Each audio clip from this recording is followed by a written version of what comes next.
Hey everybody, Ben here. Thanks for being here. Thanks for showing up for yourself each and every day. Going to get into an emotion here we might be struggling with, looking for a way to navigate our way through. So we got dependent. I talk a lot about these kind of things. Uh, what are we dependent on?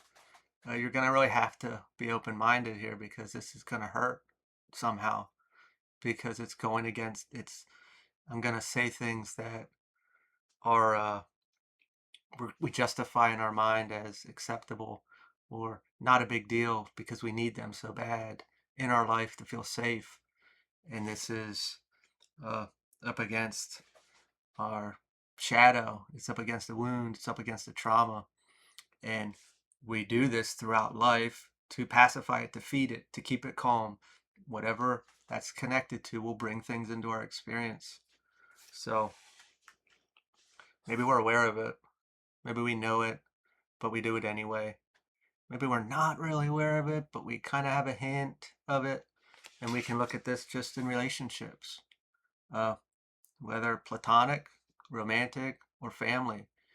Uh, we can't blame big there on that one because when we were born, we were a child that could not care for ourselves. We needed uh, bathed, changed, and fed. We could not do that on our own. We needed dressed to stay warm. And through that experience, uh, maybe we grew up in a poor family unit that didn't really show love, if we will, acceptance, celebration. There wasn't that connection, and then we had to behave a certain way. Maybe things became conditional, which I would imagine most of the world, maybe not the world, but at least America is very conditionally based. It is an exchange, it is give and take. What does whatever this is, people, places, or things that we are dependent on, numb, feed, cover up the wound then? Maybe we don't know the wound, the trauma, the complex, whatever's in there, an insecurity. How do we cover that up? How do we mask that? How do we run from it? How do we pacify it? Why are we not interested in dealing with it? Probably because it's uncomfortable. How could I do this without X, Y, or Z? How could I feel? We could also just do this with the external attention, interaction with people, being accepted, being received well. I present myself a certain way to get X, Y, or Z back. That goes into relationships too. Could be work.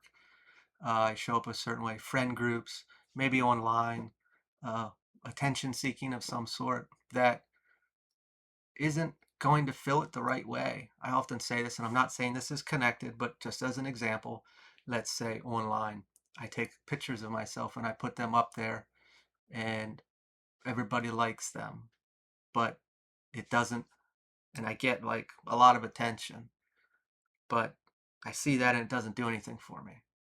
I don't feel it in here and I keep chasing it. Maybe it makes me feel a little bit of something, but it doesn't last very long, because I'm presenting myself and I need the external to validate something that I don't have in here. I don't have this feeling of the opposite of self-reliance. I don't have any dependency on myself. I need the external to give it to me. Same thing with an addiction. I'm going to numb this because I got this wound or this trauma and I can't feel that. I don't want to deal with it. I don't know how to make it stop, tame it down. Codependency in a relationship. I need this person in my life because maybe they support or mask that wound. They make me feel better. They say nice things to me and uh, about my looks, and it makes me feel better. But I go walk in the mirror and I feel really bad about myself. So I go back and say, hey, am I pretty today? Of course you're beautiful, but it doesn't do anything because I don't feel it in here. These are really deep wounds. We can look at uh, body image issues, and maybe we look at everybody else and we do this whole comparison thing. and we don't feel good about ourselves, and we keep trying all these different things to make us look a certain way, and maybe we do look that way, or maybe we look even uh, better than that, and we still don't feel good enough. This can go into any aspect of our life. We are all dependent on something to some extent or another until we match that dependency to the wound, to the trauma, to the complex that we created.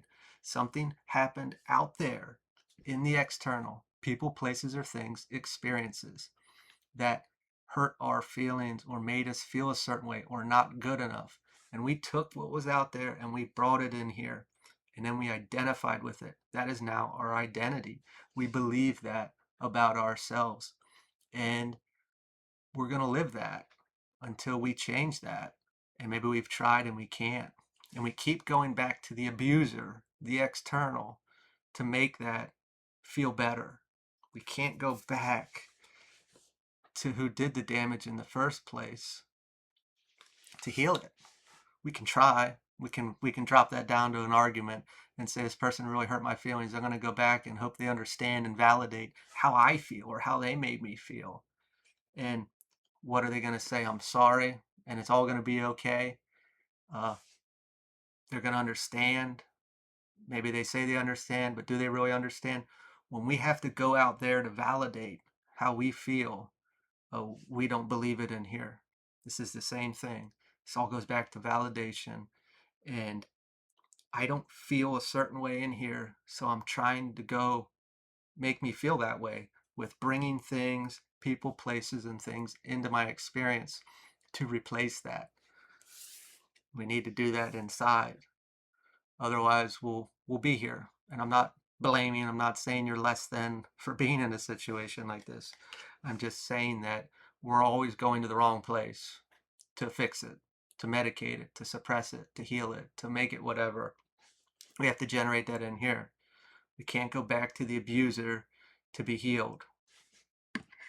So we'll dive a bit deeper here and see what else is going on. Nine of Swords reversed. Self-compassion. That's a huge one. This is going to be different for everyone. And depending on what the wound is or the trauma, whatever we're up against. We can look at that as, I don't always see it like, hey, let's hold ourselves and be okay with it.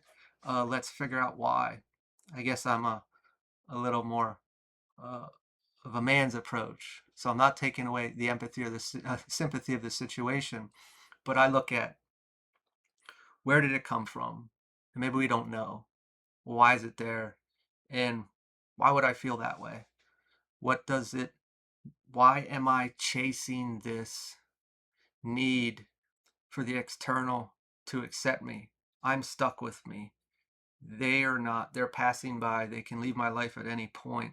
Why am I putting so much, why am I putting them on a pedestal to prove to me who I am, or how I'm okay with myself, or, whatever this may be?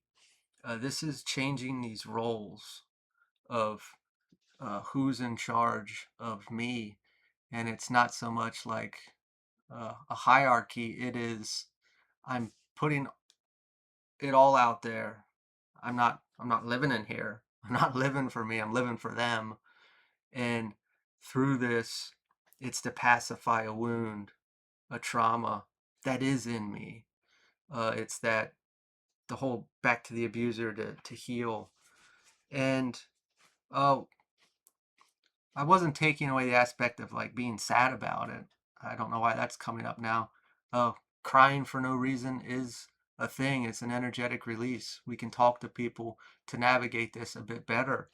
I don't know why I feel bad about, like, don't be sad about it. That's not where I was going at all, but that's really coming up as necessary to, I guess, indirectly see the aspect of being hurt, someone being mean to you.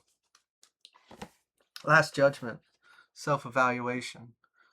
This is putting the puzzle pieces together. Why am I chasing this? whatever this is, whatever I'm connected to, whatever I feel dependent on that I need in my life to feel comfortable, to feel safe. Going back to that fear, that shadow aspect, that wound. I'm doing this to pacify this. Uh, Again, as I said in the beginning, we may not have fully known. Maybe we knew a little bit. Maybe we just know that, hey, I do this because I feel uncomfortable and it makes me feel comfortable. But we don't know the root cause. Really digging in here and working backwards to see why. Why I did this throughout life. Why I kept getting in these cycles, making these decisions, doing whatever was for this wound. Three of Swords, heartbreak. Uh, I got a little emotional there when that card popped out on the aspect of uh, carrying a bit of blame for ourselves. Like, I've been doing this to myself. And sometimes working out of that wound, we put ourselves in bad positions. Let's just look at like codependency, for example. Uh, we just get with bad partners because it's somebody there and they may have done horrible things to us, and we may have experienced that, and we put ourselves through that pain. Same thing with addictions. Like, I just need to numb this pain somehow. Habits in general, uh, eating habits, eating our emotions, things along these lines of uh, not having the courage to stand up for ourselves or say what's true because we were so worried about what the external is going to think of us or say to us, and we're going to have to take accountability for our actions. A lot of that stuff is uh, like making it more that I don't want to see it. I don't want to view it. I don't want to deal with it because maybe there's guilt connected to that for others and or self. Ace of Swords reversed. Clouded judgment started to come out as like justifying things, justifying. We can make anything true in our mind because it's our belief, it's our identity. We can justify anything. And the majority of the time, the loudest in the room, aka inside of us, is going to be that wound. It's going to try to win. It's going to try to justify anything, action to keep it alive, to keep it in charge. Uh, this is where talking to someone is a benefit that you trust and that is responsible, not somebody that's got alternative motives. But when we're doing this alone, we either have to be very honest and straight with ourselves, because otherwise that wound is going to be the loudest and it's going to overpower uh, if we start asking ourselves certain questions, because it wants to stay alive, it wants to be in charge. And in most of our life, it very well may have been making those decisions for us. And we're at this turning point to generate this on our own when all the time it wanted it from something else.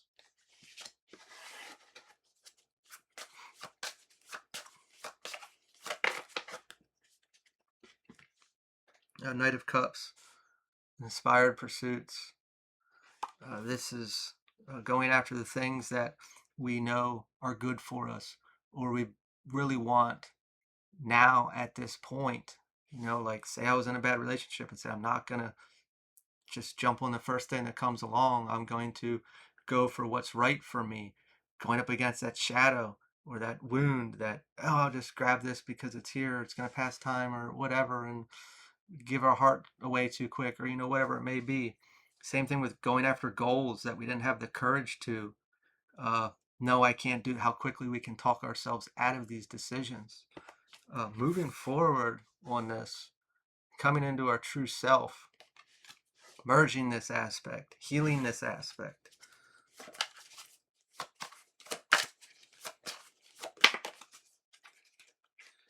Ten of Cups, family union. We can work towards this. We can have it all. We can. And maybe we couldn't have it before because of the wound. How could we not? A lot of the situations, depending on what it is, we're going to keep experiencing situations that are heightening that wound, that are showing us it's going to get worse, it's going to get more uncomfortable for us to finally see it, and then we release it, we heal it, we do whatever we do with it, because that didn't really belong in this position. It doesn't work that way. We can't bring it along. We can't pacify it. We can't justify that it's going to be okay. Uh, we'd like that. It'd be easier. It would, but it defeats the purpose of going through this experience and generating this all in self. Makes it pure. The bond, the relationship, the success, whatever it is, it's part of the journey. And sadly, it's not always easy, but you'll get through it. I believe in you. If this resonates, feel free to like, comment, share, subscribe, and I will talk to y'all later.